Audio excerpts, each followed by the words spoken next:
Here we go.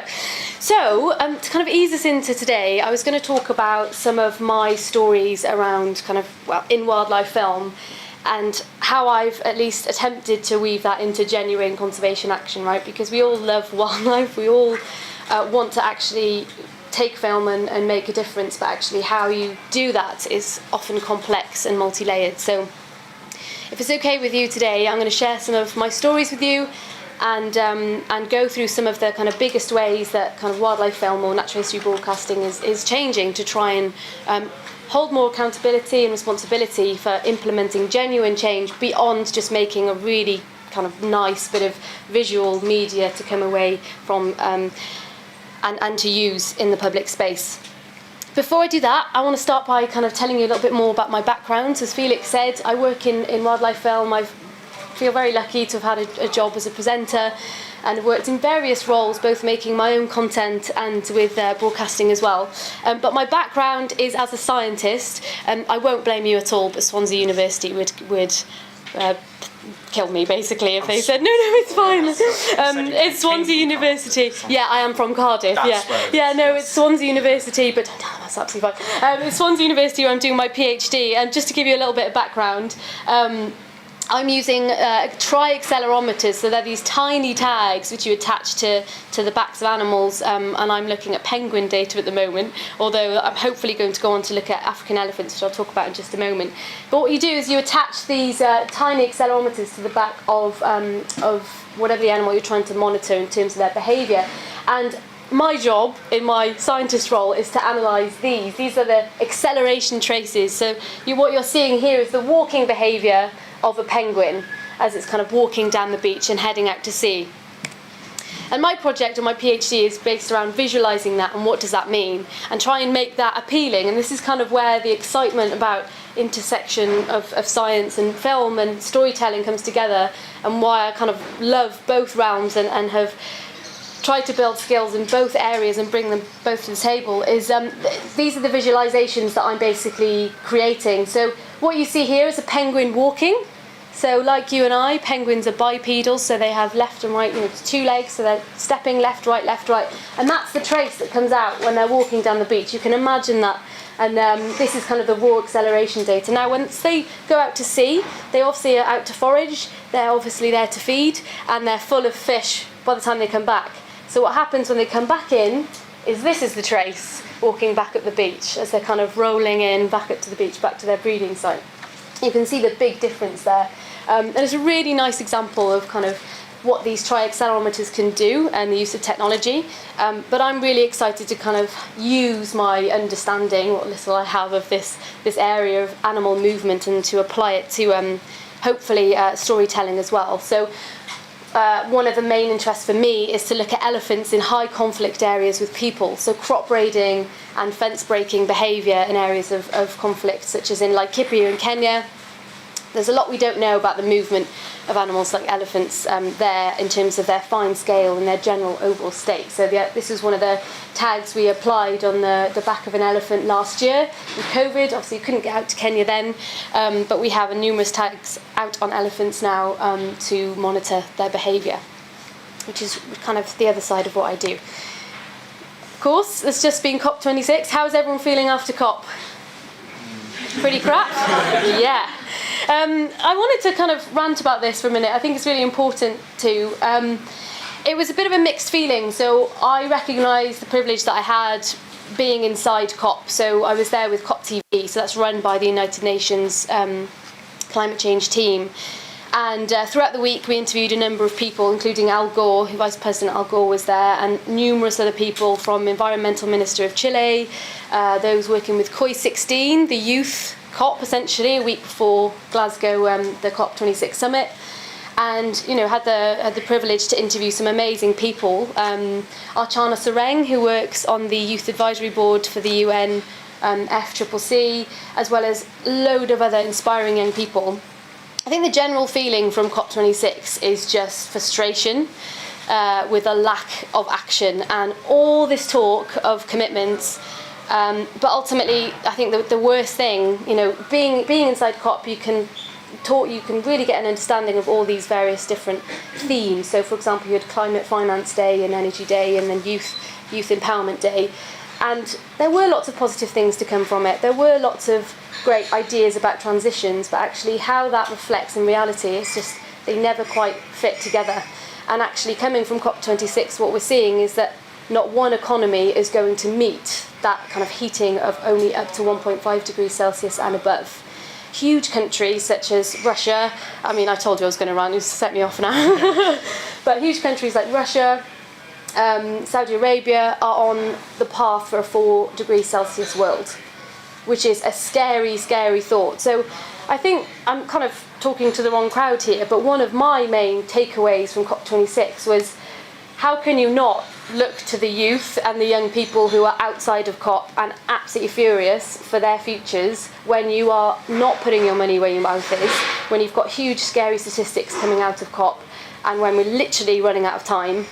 One of the most shocking things for me being there was learning about the various different impacts of those coastal communities from around the world. You may have heard of all the acronyms from COP, but one being SIDS, so Small Island Developing States. And these are the areas and coastal communities and islands where they are seeing climate change through sea level rise and coastal destruction and increasing storms the most. They're seeing the severity of those issues. Shocking facts, shocking statistics that I was learning while at COP26, such as 50 million people have been affected between 1966 and 2015, 18,000 lives lost, $43 billion in terms of storm damage and cost to the economy because of that, and over 800 climate-related disasters happened in that short amount of time. And we're still on the path for a 1.5 degrees Celsius and above world. It's absolutely horrible and shocking, but this is why we're here, and this is why events like today are so important, why all of you have a really significant role to play moving forward for our future. Rant over, we're going to move on to penguins. But yeah, a really shocking experience, kind of being inside and hearing both good and bad, and I'm sure lots of positivity to take away from it. Speaking about positivity, wildlife film traditionally over the years has played a really unique role in changing our perception about the natural world, and there's a real hunger to understand more about a natural world with everyone here, but actually in the wider public, more so than ever. And more so than ever, we're also seeing an appetite to learn about the climate impacts as well. Just before the pandemic, I was filming with the BBC in South Georgia, and this is it's kind of a really unique place for me because it encapsulates kind of both the beauty and the wonder of the natural world, as well as showcasing human impact and also kind of the climate issues around these really essential places where we're seeing climate change accelerating the most. So South Georgia is very unique. I don't know how much you know about this wild place, but it's very unique in where it sits because it kind of sits northeast of the Antarctic Peninsula. And of course, one of the main foods in this part of the world is Antarctic krill.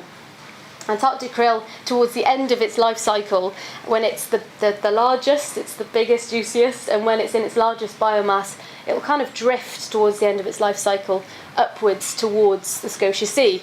And that's what's kind of, South Georgia sat right in the middle of that. So what you end up getting is a huge amount of diversity and incredible wildlife such as penguins and whales and seals that all flourish in this place. It's an amazingly wild place.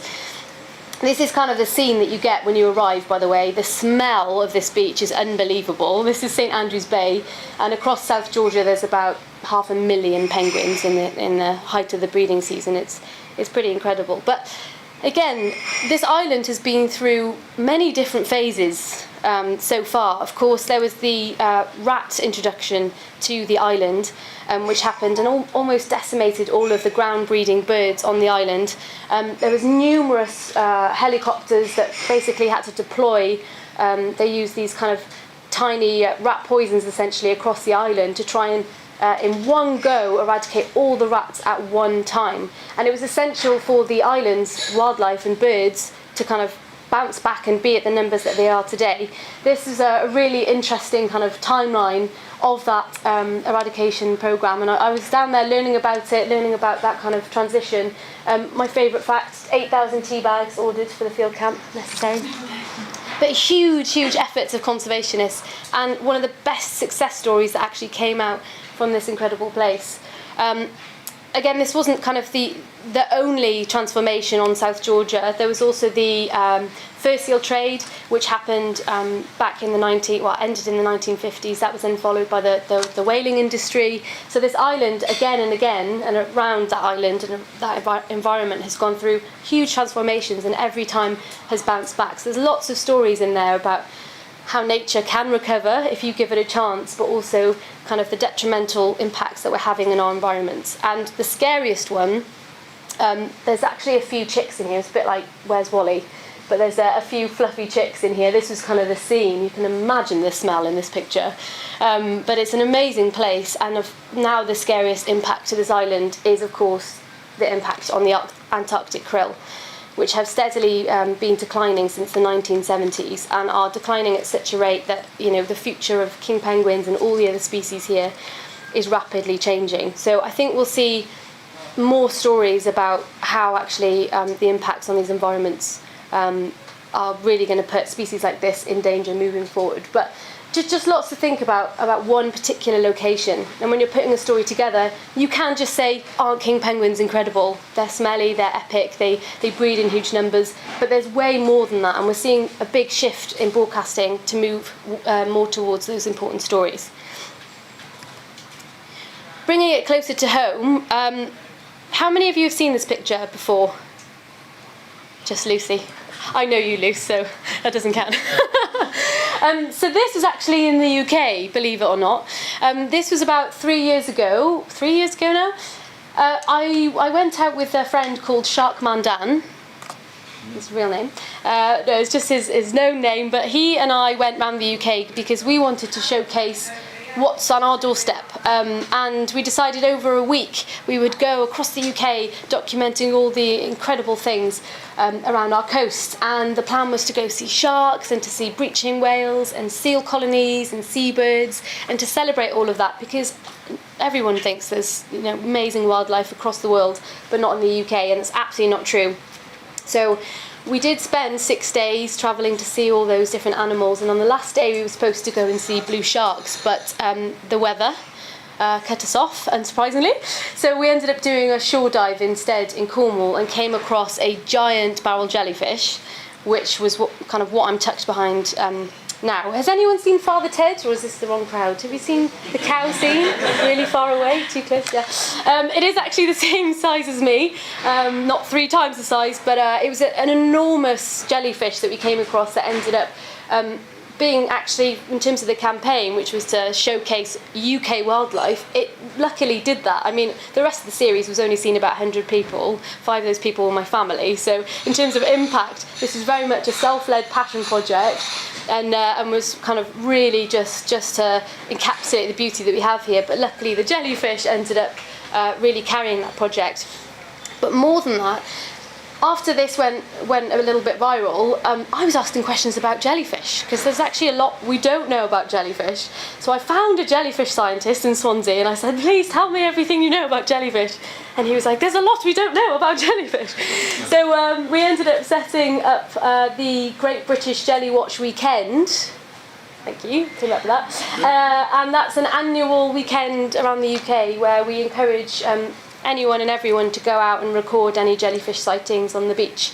It's part of a citizen science project with the Swansea University now and the Marine Conservation Society to better understand them, because they're not just giant floating blobs. They move through our seas and our oceans in deliberate ways. They move up and down water columns and over huge distances to feed, and they're an amazing kind of group that's often neglected in media. And I wanted to include that because, you know, this is a surprising way of kind of taking that film or that project and trying to apply it to genuine science, which is one of my biggest challenges.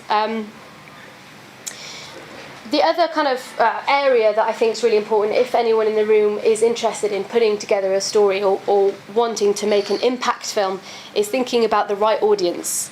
So a while ago I learnt about the shooting of seals at salmon farms, and obviously the salmon farming industry being such an important one, huge industry worth billions of pounds, and actually integral to the livelihoods of so many people in Scotland and across the world. This is a kind of a really big topic. But I didn't know that, salmon farms end up shooting seals. Put your hand up if you knew that. Yeah, Lucy. So obviously seals are one of our most incredible marine mammals around our coast. And of course, if they're going to see a bowl of readily available fish in the sea, just sat there waiting to be eaten, they're going to try and get into a salmon farm and eat that salmon. Unfortunately for the salmon farmer, that is hugely costly. If their salmon farm net breaks, that's a massive cost to them. And for a very long time, there was a licence put in place from the Scottish Government to shoot seals. That actually ended last year due to a number of kind of different factors, which I won't go into now. But I ended up making a short film, actually 2 films, on the shooting of seals at salmon farms, because I thought, do people even know this is happening? And why is it happening? It was kind of, for me, one of my most important projects, because it was aimed at the Scottish Government, and it was kind of an impact film that I felt really, really passionately about. And there were certain kind of issues still to kind of iron out within that. So, for example, there were dead seals washing up on the beaches that no one was kind of saying, well, no one knew why they were dead on the beach, or how they actually got there, or who shot them. So there's a lack of accountability there. And there was out of sight, out of mind, right? Many of you didn't realise that's a reality at salmon farms, and I think a lot of that kind of was unseen. So it was a really interesting film, which was targeted, as I say, to the Scottish Government, and ended up reaching the Scottish Government and reaching the salmon farm, who we featured in the initial film we made, and then again in Billion Pound Fish. And it ended up in that salmon farm actually saying, yeah, look, they got fined, they went to court, they got fined, and they ended up moving their salmon pen. I'm not saying this to say, God, look how brilliant that film is and the impact of that. In fact, it's quite the opposite, because here I stand 2 years later scratching my head on how to make this film bigger and better, because we're still seeing illegal activities of shooting seals at salmon farms. We're still seeing an industry which is so enormous and having so many different impacts of it on our environment, from destroying seabeds to kind of mixing with wild populations of wild salmon here in Scotland. And of course this problem translates across in all the other places where you get salmon farming as well, so Chile, Norway and Canada as well. So I think in terms of when you go out, and if you have like an issue or a project that you're really passionate about, think about your audience, think about how you're going to put that story together. And if it is kind of to government or has a kind of political undertone to that film, really think about how you're going to put that forward and how you want change to happen, because it could even be something like, hey, do you know salmon farms shoot seals? And that could be enough to galvanise enough action or conversation online to reach the necessary government or whoever it may be. We are going to whiz through, as I say, the very surface level whiz through various projects. I want to talk a little bit about characters and character-led pieces. So one of my favourite things that we have here in the UK, of course, is our orca. And I think a lot of people go to far-flung places to see orca.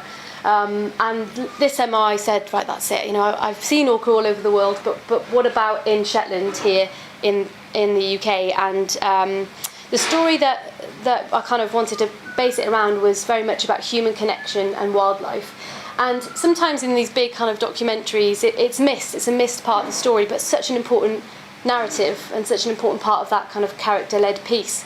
And of course, in broadcasting, if you have one person's story to follow, sometimes it makes it easier for an audience to be connected and have that emotional connection with that story. But that doesn't always have to be a human either. That can be an animal. So this is a pod of, they're called the 27s. They're a pod that live up in Shetland. This was drone footage we took in the summer months, and the whole film was based around the community up here that they basically go out as much as they can to document, to photograph this pod and the other pods around Shetland, to understand their behaviour, to know about their movements. This community-led conservation has ended up in there being a detailed understanding of the orca around the coast, the west coast of Scotland, the Iceland, the pods that kind of go from Iceland and back to Shetland. An amazing community that have come together themselves. They're made up of conservationists, just passionate naturalists, photographers, scientists, everyone. And the 27's featured as a bit of a kind of character-led pod in that, because they're a very well-known pod up in Shetland. An example of a kind of character that fits into all of this is an orca which still has eluded me to this day. I've tried to see him so many times up in Scotland. His name is John Coe, and he is this amazing male orca. He's one of two left of a pod called the West Coast Community Pod. Unfortunately, the West Coast Community Pod, which were actually, I believe, 10 individuals, are now down to just these two males. The female was called Lulu, and she unfortunately died because she had such high level of PCBs in her tissues that she wasn't able to have any more young.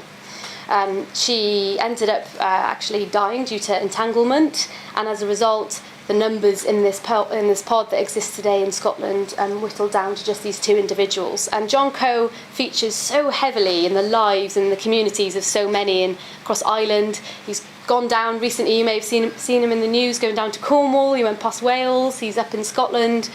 And so the plan is to hopefully feature a story next on John Coe to showcase all of the issues around the orca that we have here in the UK.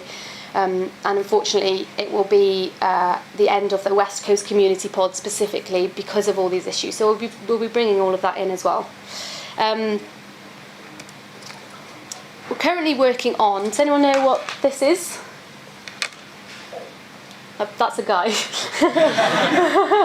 Yeah, this is a bearded vulture. And I absolutely love them. You may have seen the bearded vulture that came last year to the Peak District. It was so amazing. See that juvenile that wandered over and stayed for the summer months in the Peak District. And off the back of that, I've been in touch with the Vulture Conservation Foundation. This is kind of talking about character-led stories, because we're putting together a short documentary about the reintroduction and the amazing conservation work that's gone into bringing back the bearded vulture across the Pyrenees and across Europe.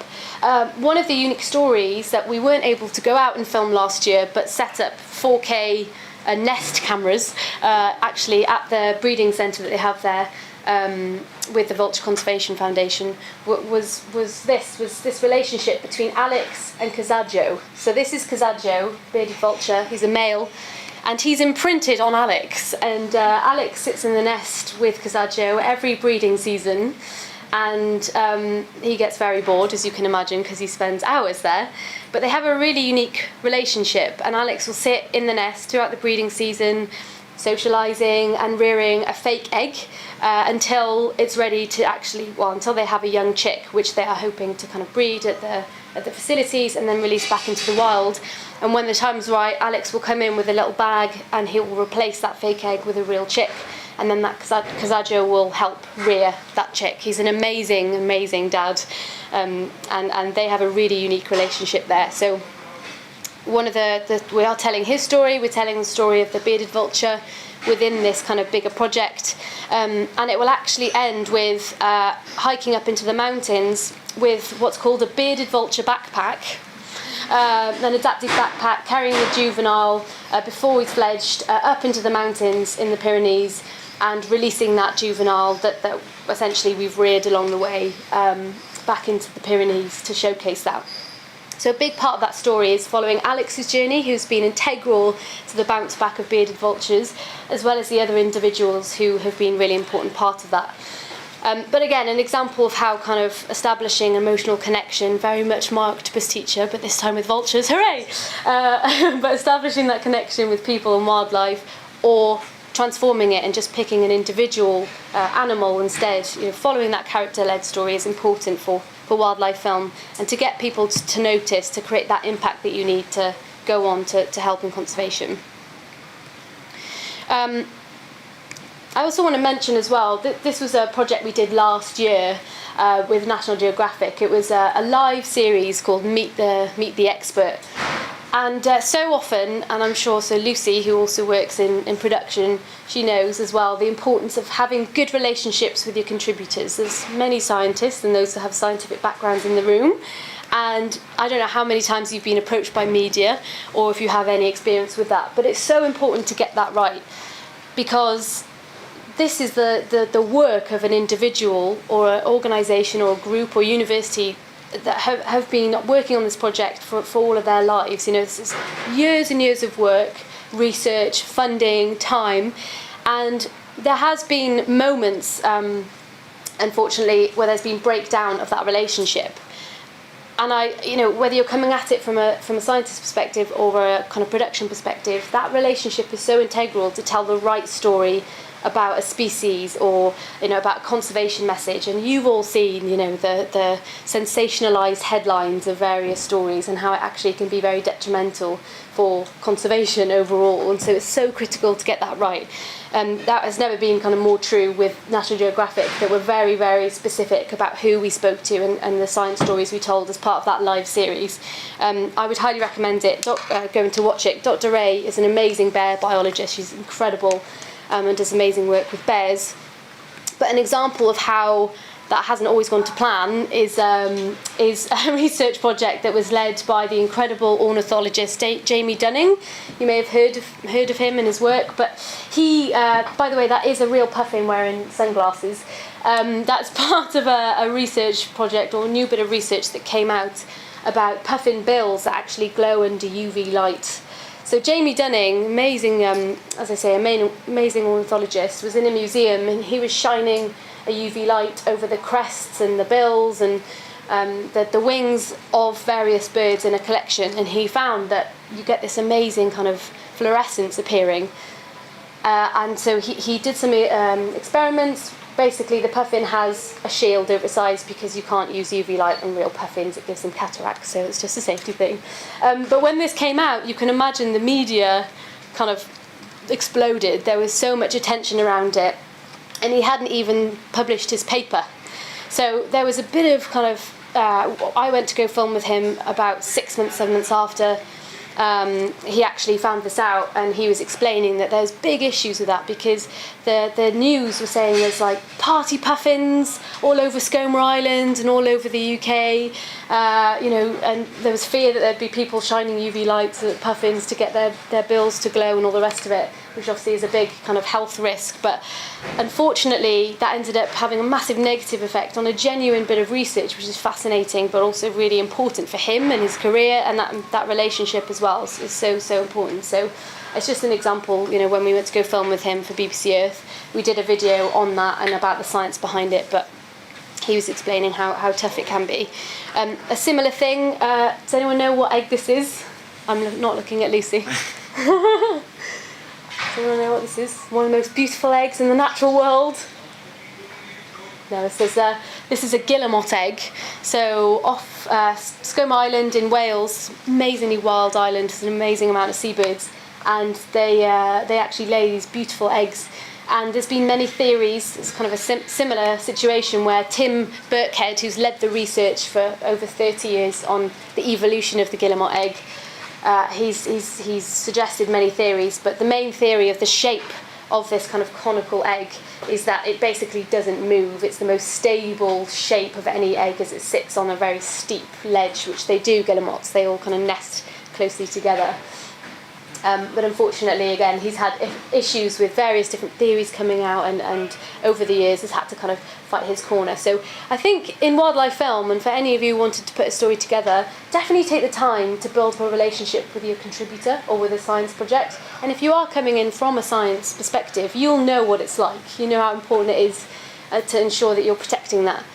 So, have that understanding, use that advantage to bring that to the table if you are going to work in wildlife film or put a wildlife film story together. In the lockdown, this was a really kind of brilliant project that I was very lucky to be a part of, but I think one of the things that the lockdown showed us was that obviously in TV and broadcasting, we don't necessarily need to travel in huge numbers on a huge scale with a massive budget and have huge emissions in making films to put them together. You can actually adapt. You know, Springwatch showed us that, how they're able to have remote presenters in various locations and do so while reducing emissions, reducing travel. One of the challenges that the Wildlife Trust of South and West Wales had was, well, we've just lost all our income from tourism. How do we showcase the wildlife and do so on a kind of a high level and into people's homes during the pandemic? So we set up Scoma Live, which was a 14-week series. It just got a bit silly in the end. It was very long, but it was great because we did a 14-episode series where we set up live cameras on the island at burrows to bring wildlife to people wherever they were. The series ended up, raising £100,000 for the charity. It was a great opportunity to talk about the wildlife all day long while I was stuck at home. And actually, we learnt new things as well about the behaviours of animals like puffins. So we didn't realise that puffins sleep outside their burrows at night time, but apparently they do. So that was captured from these live cameras. And I wanted to include that because I think as we move forward in the wildlife film industry, many people are going to be looking at us to say, well, how are you going to be bettering yourself and stepping up to the plate and how you make these productions? And there are big steps being taken in the industry now. And, for myself as well as an individual and a freelancer and someone who's going to make my own films, it's a massive, massive responsibility to ensure you're doing it right and ensuring that you have as low emissions as possible. And also just changing the whole system in the sense that why can't we have camera teams who already live in Kenya, who, say, for example, know their wildlife, who have the skills, who want to go into wildlife film? Why can't we upskill them and use them instead of shipping someone from Bristol, across the world to do it? So I think there's kind of big changes happening in the industry, and the last year has definitely shown us that. So that was kind of a whiz-stop tour through some of my projects. As I say, they're all there's a bit of a mix of professional and both personal, but they're all attempts, I think, to try and figure out how best to put together genuine impact in conservation. It can come in many forms, and some of you here today may be thinking about, well, I'm hoping that all of you will be thinking about media in some capacity, but you may be thinking about going into wildlife film, perhaps presenting a little bit about your research or whatever it may be.